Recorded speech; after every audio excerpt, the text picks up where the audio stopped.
You know that it's fun to go out, except I never leave my house. I'm either at work or home, and it seems kind of pathetic just drinking alone. So if you got nothing going on, have some drinks with Ron. Hello and welcome to Drinks with Ron. I'm Ron. This is going to be my drink. Mystical Jack Traditional Ale is a Monroe Brewery product, which means it's a Minhas product, although it does say Rhinelander Brewing Company. They brew a lot of things under goofy names. They still brew under Huber and I believe Mountain Crest and a handful of others. So it is a little bit tricky. You can see right there, if my camera is not too shitty, the big M on the bottle for the Minhas. Say a lot of products from the brewery I enjoy. And I said I've been drinking a lot of ales. And this is a fine ale. So not one I would recommend for the warmer weather. A bit darker, looks like a stout porter. Probably should have used the stout or porter glass, but hey, what you gonna do? My piece of shit camera is working for once and I'm trying to milk a twofer out of this bitch. That's what it boils down to. So, I'm gonna entirely wing it. I have no subject to talk about. So I'm just gonna drink this Mystical Jack and hope that all goes well.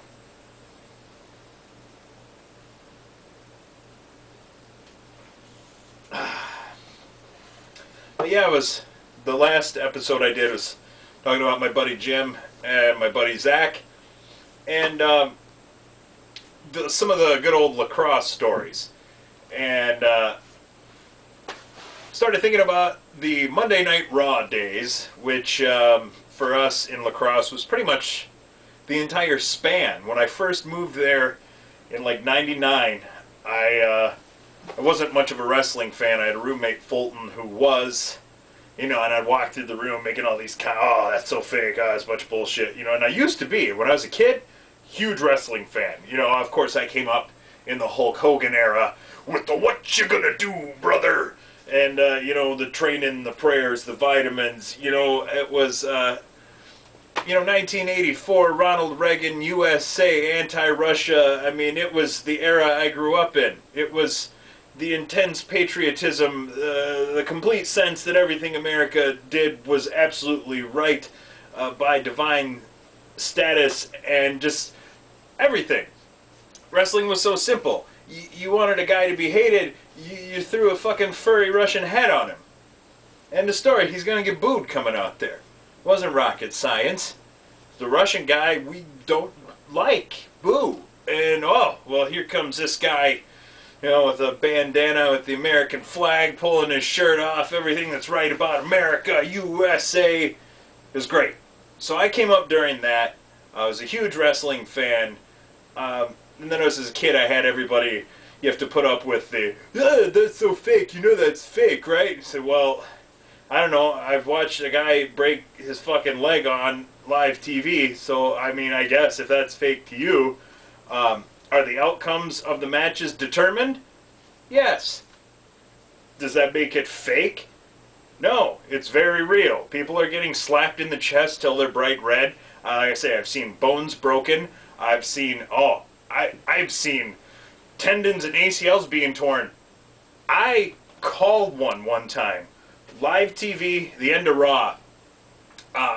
Vince McMahon came running down to the ring, and Vince is just, guy's huge, just jacked up. And at this point, I think he was probably in his 50s, and just really big. I mean, too big, frankly, where he looked kind of awkward running down.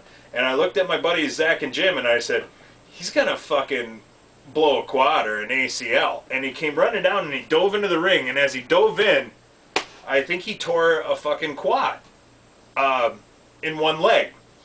But Vince, over the years, has been so ruthless on guys once they're injured, having to finish out what they're doing and playing through pain, that Vince was now gonna have to take one for the team and tough his way through this one. So he's hopping around on one leg, with the other one blown out, doing his thing on the microphone, And I said, Jesus Christ, he's going to pop that other one hopping around on one leg. What happens? Fucking not 30 seconds later, Vince blows the other one. If I remember correctly, by the end, he's leaning in the corner, you know, both arms up, propping himself up because his legs are fucking done. You know, he toughed it through. I mean, he's a tough motherfucker. So yeah, the notion that wrestling isn't real, you know, I'll go back and forth and parse words with you all night. Wrestling's as real as it comes. A man fell from the rafters with a faulty clip and died during a pay-per-view. You want fucking reality? It's not two chicks on their third take of a fucking cat fight because we didn't get good footage on the first round through. So why don't you two bitches get it fired back up and go back at each other? I need to get some B-roll with camera 2. No, it's not that. It's probably less scripted than most reality TV. So I do take offense at that whole thing. But as I say, I had enough people giving me shit over the years that I eventually just kind of soured on wrestling. You just don't want to hear this shit anymore. But so many things. I mean, I called one time, Jeff Hardy. He's a guy, he's a big daredevil, there's a lot of jumping off of shit, falling through shit. And this was, I mean, the internet was around, and there was like the Torch website and some other stuff you could go to get information, which I didn't really do. So I didn't know that apparently Jeff had been having some substance abuse problems. But I could tell. He came down the ramp one time, you know, he's got the whole face paint and everything, and I just looked at him and I looked at my buddies and I said, that dude is coked out of his gourd. He is higher than shit. You didn't see it. He can taste air. Look at that guy. He's fucking ripped. No wonder he just he's going to climb a fucking 12-foot ladder and go through 6 tables that are stacked up like a fucking wedding cake and go all the way through them down to the concrete floor and then bounce back up and start rocking out. Yeah, he doesn't feel it. He's numb from the head down. You could tell. Week later, I shit you not, he's suspended with a substance abuse issue. And it was just like, guys, called it. Guys, I called it. I could see it on fucking TV. So, I said wrestling, to me, the more drama and everything with wrestling is actually the backstage stuff that you don't see about. The contract disputes, you know, when guys are going to walk, when management doesn't value a guy really for what he's worth. And then, you know, there's so many great things. I mean, the ego is involved. I mean, these are a bunch of alpha males, you know, pushing plates and you working out, ripped, huge, waxing, oiling up. There is some egos involved here. And you get a room full of ego alpha males, you know, jacked up, oiled up, pretend fighting each other. It's not a real stretch to think that there's going to be some real fighting at some point. So, wrestling, interesting as shit to me. Not a big UFC guy, although I do enjoy it. Definitely, boxing is nothing to me. Boxing is boring as shit. It's been dead for 20 years. And just the last couple nails just need to finish going in the coffin. UFC, like I said, I'm okay with. I'm not an avid watcher, but when I do watch it, I always enjoy it. I don't need to know the guys' backstories to get into the fight. Yeah, but wrestling, oh man, we'd have Monday nights at the house. I had a big screen TV that flipped down. The whole front was a mirror.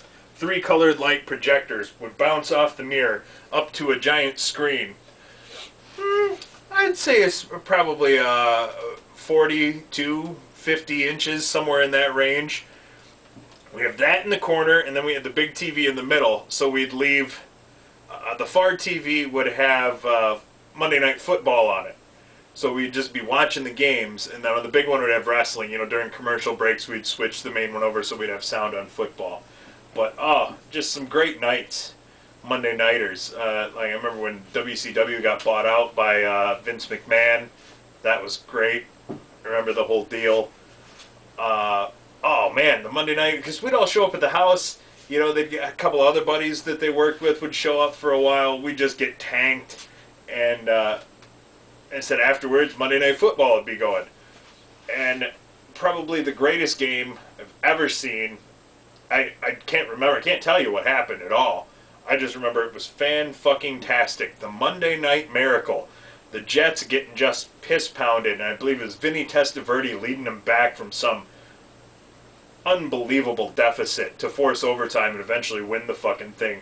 And I just remember we were jumping up and down and stomping and yelling and screaming. And none of us liked the fucking Jets. You know, it was like Jets and Dolphins. It was two teams none of us gave a shit about. You know, and the game was so fantastic. I said the camaraderie of those Monday nights, getting drunk with the guys, eating some food, mocking some things. Definitely good. In fact, I might have to finish this one right now and go check the DVR. Monday Night Raw should be finishing up. I got about 3 hours of fresh wrestling I need to crack into. So, as they say, traditional ale, 7% alcohol, Mystical Jack from the Minhas Brewery. Probably closer to a stout than probably what you would think of an ale, but definitely very smooth, not overpowering, not extraordinarily bitter, so that's probably where it gets more of the ale classification, but very solid beer. Recommend anything from the Minhas Brewery, and enjoy.